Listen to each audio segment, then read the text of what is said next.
spirituality. It was formulated at the level of intuition. And intuition is between the mind and the Mahaloka. Adi Vishwe Nishedu, Adi Vishwa is between the mind and the Mahaloka. According to the spectrum of consciousness, that is nothing but a replica and imitation of Indian formulation of the spectrum of consciousness. Then came the Upanishadic age.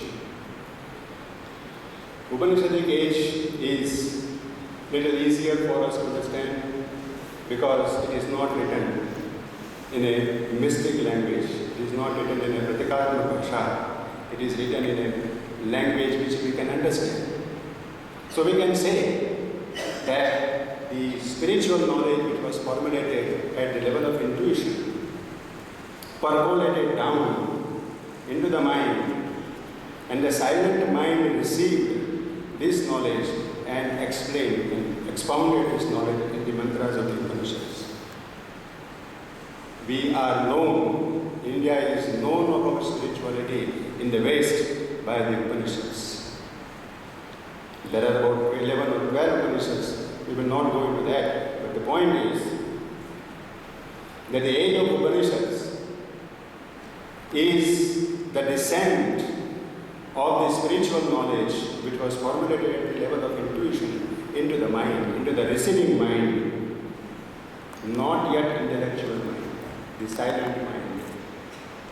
Because there is no deviation.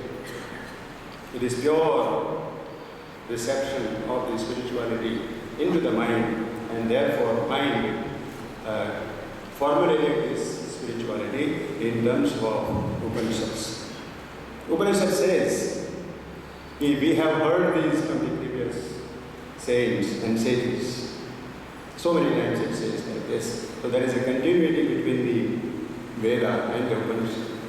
Veda is not simply a book of mantras to be used for ceremonies. It contains an enormous knowledge, a comprehensive knowledge about the spirituality. Upanishads is some effort by the mind to receive this comprehensive knowledge into it and reformulate it in terms of the mind and therefore in language of the mind, and that is why we can read those and understand. Then came the age of various Shatadarsana. This Shatadarsana is an age where the mind now starts thinking. It has received some knowledge in the age of the Upanishads. It starts thinking, and when it thinks, it formulates that very essence of knowledge, that very essence of knowledge which has been expressed in terms of the Upanishads by the Siddhanta. And these Siddhantas are formulated in 6 systems of darshana: Nyaya, Vaisheshika, Yoga, Sankhya, Purva Mimamsa, Uttara Mimamsa, like this. As a matter of fact, there was an old quarrel between Purva Mimamsa and Uttara Mimamsa. The Vedavada and the Adhyatmavada, the Jnanavada. And these made the various interpreters of the Upanishads see different things in the Upanishads. And to make an Ekavakyata of the Upanishad Vakyas, Brahma Sutra was formulated.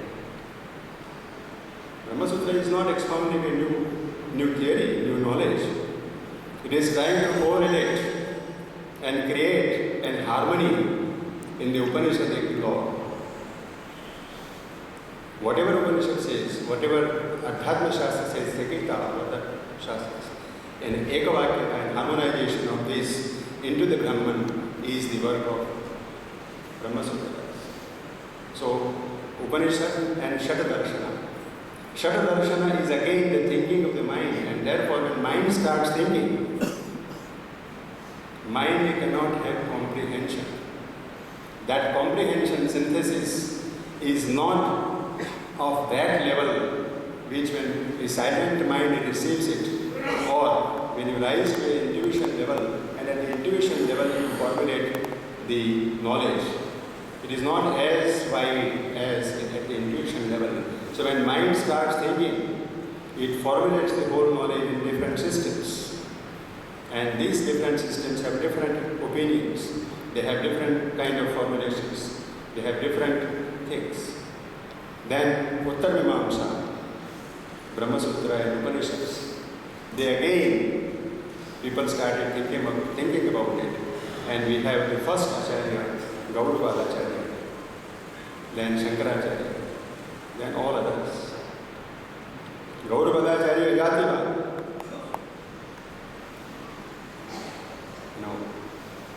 Now, I will come to that one. He says, there is nothing, no mumukshu, na mokshaha, na mumukshu, na vai moksha iti yesha paramartha.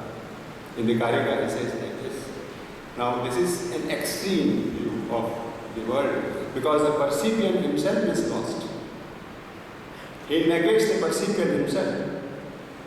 Because all this knowledge and all this spirituality is for whom? It is for the percipient. And if you negate the percipient, there is nothing.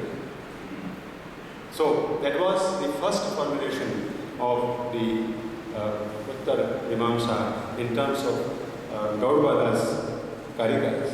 And then came Shankaracharya. Shankaracharya realized, you see, by jokingly you can say that okay, Ajativad is very nice in the Samadhi. Ajativad is very nice in Samadhi, but when you wake up, you have to eat. Whether that eating, whether your life in this phenomenal world is true or false. So Shankaracharya realized this, and he said that okay, we should give some semblance of reality to the phenomenal world. So that is why he formulated the, Paramarth and other things where for the time being you consider that whatever you see around you is of truth, some validity as phenomenal validity. So that was Shankaracharya. Then Shankaracharya was contradicted after 11th century and 12th century, because there was another movement started in the south, which was Alvar's Bhaktiman. And they realized the highest miracles of Ananda that need to be formulated in some kind of philosophy. And therefore, Ramanujacharya had to perforce modify the theory of Kevaladvaita into Vishishtadvaita. But the lofty intellectual giant that was Shankaracharya, that formulation was very powerful. These acharyas, Ramanujacharya and others, they did not have that kind of formulation. That was out of necessity of Bhakti Marga. And therefore, they could not come up to the level of Shankaracharya. And therefore, even today, we live in the shadow of Shankaracharya's Mithya. So that was the attempt at the intellectual reasoning mind to receive something which was formulated at the intellectual level, which was received by the silent mind, which was formulated in terms of intellect by the Shat Darshanas, and then into the different Vadas, Kevaladvaita, Vishishtadvaita, Dvaitadvaita, Shuddhadvaita, Achintya Bheda Bhedavada.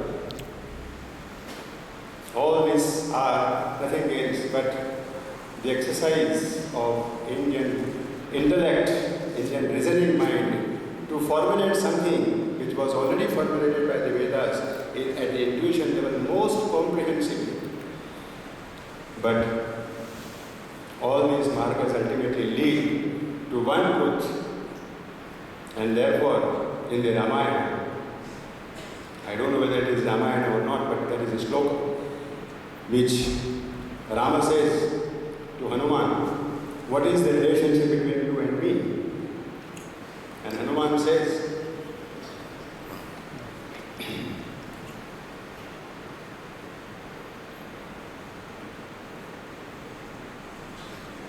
Dehabuddhyat dasoham,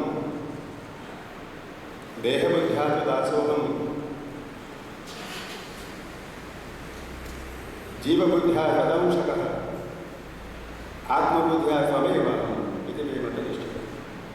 Very fine combination at different levels of Kevala Advaita, Vishishta Advaita and Advaita. But this is different. As a matter of fact, all these formulations are simultaneously true of a truth. Because the ultimate truth is beyond reason. So finite logic cannot be applied to a truth which is beyond reason. There must be a logic of the infinite. And what is the logic of the infinite? Purnamada Purnamidam Purna Purnamadachyate Purnasya Purnamadaya Purnameva Vashishyate. The truth, the Purna, the perfect comes out of the perfect. That is, as a matter of fact, the mathematics of infinity. And that is the logic of the infinity. So to perceive, to comprehend the ultimate reality, we must have the logic of the infinite. Therefore, all logic and all formulation at the lower level are finite and therefore erroneous and therefore seem to be correlating, but in the ultimate truth they are not correlating themselves, they are complementing each other. You can have a synthesis of all of them. So this is the descent of the comprehensive knowledge of the Veda into intellect, the reasoning mind. Then came the heart. All bhaktas came. Everywhere in India, Mira, Narsi, so many. They sang the same thing. They gave all the same knowledge. But it was in the heart level. Ordinary mind can understand. Ordinary people can understand. So it was a formulation at the heart level that these saints and these bhaktas gave out their heart in the formulation of bhajanas. And then again, that was at the heart level it was descended. That gave rise to Bhakti Marga. And this Bhakti Marga has done an enormous good to humanity because intellect can understand things, but unless head and heart are at one, you cannot have commitment. Today also they have started talking about IQ and EQ. EQ is necessary in order to supplement and complement it. So that is commitment, that is the level of heart. So the whole power, the whole formulation, the whole knowledge descended into the heart, and heart gave out its own perception, its own formulation in terms of bhajanas at the various levels in all the parts of India. And last came different yoga markers even at the physical level. Physical yoga shastra, Hatha yoga, and many others, asanas and pranayams and Hatha yoga. So that is a descent of this formulation of knowledge which was created at the intuition level at the Vedic time, in the Upanishadic time, in the Shat Darshana, in the other things, at the heart level, again descended into the lower level. And Ramakrishna Paramahamsa is the summarizer and integrator of all these efforts of the millennia, starting from the Vedic side to this level, to this time. Ramakrishna is the summarizer of all this knowledge. Ramakrishna's mind was an intuition. He never studied Shastras, he never studied anything, yet his knowledge was perfect. How do you get this perfect knowledge? Unless you have an intuitive power. Unless you live in the intuition and find out the truth by intuition. So he found out the truth by intuition and said that all margas are same, all paths lead to the same truth. So he was a summarizer and establisher of the intuitive knowledge of the physical world. So these age, starting from Veda to Ramakrishna Paramahamsa can be said to be to the age of intuition. Intuition does not mean that we have realized intuition. That does not mean even Rama was a sattvic avatar. That does not mean that we have all realized the adarsha of sattvic mind. But that was established on earth. That was established as a living power on earth. That is the whole meaning of these intuitional age, starting from the Vedic side to the Ramakrishna Paramahamsa. So this is the spiritual history of India, spiritual development in India. As a matter of fact, nature always